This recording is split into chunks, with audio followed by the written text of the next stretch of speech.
శరత్ ఏ శుక్రవారం చేసుకునే శ్రావణ శుక్రవారం ఈ శుక్రవారమా థర్డ్ శుక్రవారమా? నన్ను అడుగుతావేంటి నిషా, నీకు నచ్చినప్పుడు చేసుకో. కాదు అంటే నాకు ఈసారి అందరినీ పిలుద్దాం అనుకుంటున్నాను. కిందసారి అవన్నీ పిలవలేదు. అందరూ అంటే ఎంతమంది పిలిచేస్తావు? ఓ 30-40 మంది అవుతారు. ఏం మాట్లాడుతున్నావురా? 30-40 మంది అయితే ఈసారి తాంబూలాలు కూడా కొంచెం గట్టిగా ప్లాన్ చేసుకుంటున్నాను. ఇటు గట్టిగా రాళ్ళు గట్టి పెడతా పెడతా తాంబూలాల్లో. మరి తాంబూలంలో కూడాను వెండి కుంకుమని పెడదాం అనుకుంటున్నాను శరత్. వెండెందుకే, బంగారం పెట్టి ఈ మాత్రం ఇస్తే చాలు. పెళ్లి చేస్తున్నావు ఏమైనా నువ్వు? మెంటలేని ఉందా నీకు?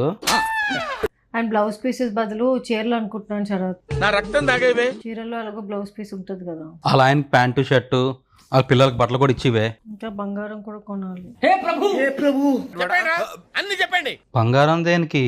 దేవుడికి చీరను నగలు చూపించాలి కదా శరత్. ఎప్పటి నుంచో ఇటు పాత చూపించకూడదు ఇటు దేవుడికి. పాత పెడతాం, కొత్త చూపిస్తాం కదా. చీరను నగ చూపించాలి కదా పూజ అప్పుడు. ఈ 1 గ్రామ్ గోల్డ్ కొనేసి నీకు నచ్చింది కొనేసి 1 గ్రామ్ గోల్డ్ దేవుడు